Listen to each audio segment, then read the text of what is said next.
People think when they hear about a bill that's going to make it unlawful to say anything hateful, they think, well, what's wrong with that? How could you possibly object? But the question is, who gets to say what's hateful and what isn't? In England, we represented Posey Parker, the Free Speech Union did, when her petition on change.org got taken down. And it was a petition saying the Oxford English Dictionary needs to keep its definition of woman as an adult human female. And that was taken down by change.org on the grounds that defining a woman as an adult human female is hate speech. So we can see just in that little tiny anecdote how this law will be used to shut down dissent to trans identity ideology, gender identity ideology.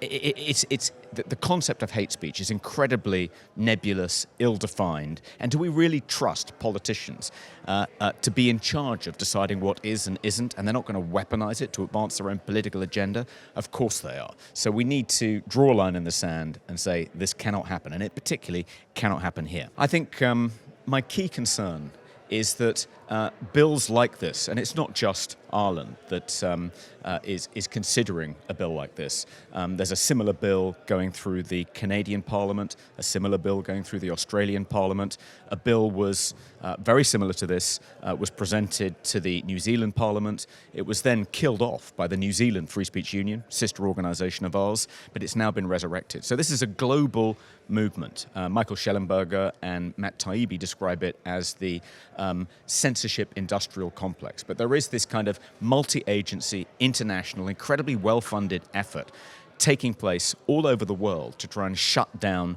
free speech, to try and prohibit the expression of points of view they regard as misinformation, disinformation, or hate speech. But the question is, who gets to decide? And how do we stop those concepts being weaponized by the authorities to shut down what is perfectly legitimate dissent, perfectly legitimate political debate? That's what we're frightened will happen, and that's why we need to say no to this bill.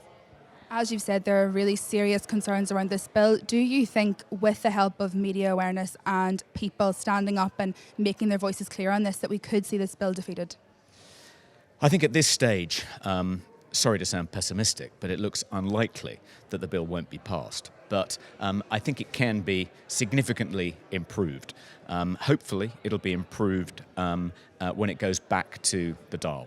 I think that's probably the most we can hope for, because we've left it so late to really start organising and campaigning against this bill. Maybe I'm wrong. I hope I'm wrong. Maybe it can just be flat out defeated, which would be fantastic. Maybe what might happen is what happened in Scotland. So Scotland passed the Hate, Crime and Public Order Scotland Act a couple of years ago, and it still hasn't been activated. The reason we think it hasn't been activated is because they don't have the resources in the Scottish criminal justice system, and in particular in the police force, to investigate the complaints they're going to be deluged with as soon as the law is activated. The same thing will happen here, and that's a really good reason, actually, for getting people to focus on why this bill is so silly. The Garda are going to be completely overwhelmed with vexatious complaints. Ex-girlfriends angry with their former boyfriends, kids who've fallen out with their parents, internecine battles between, Republicans and Unionists flaring up. People complaining about what the others said, trying to get them prosecuted. It's going to be an absolute unholy mess.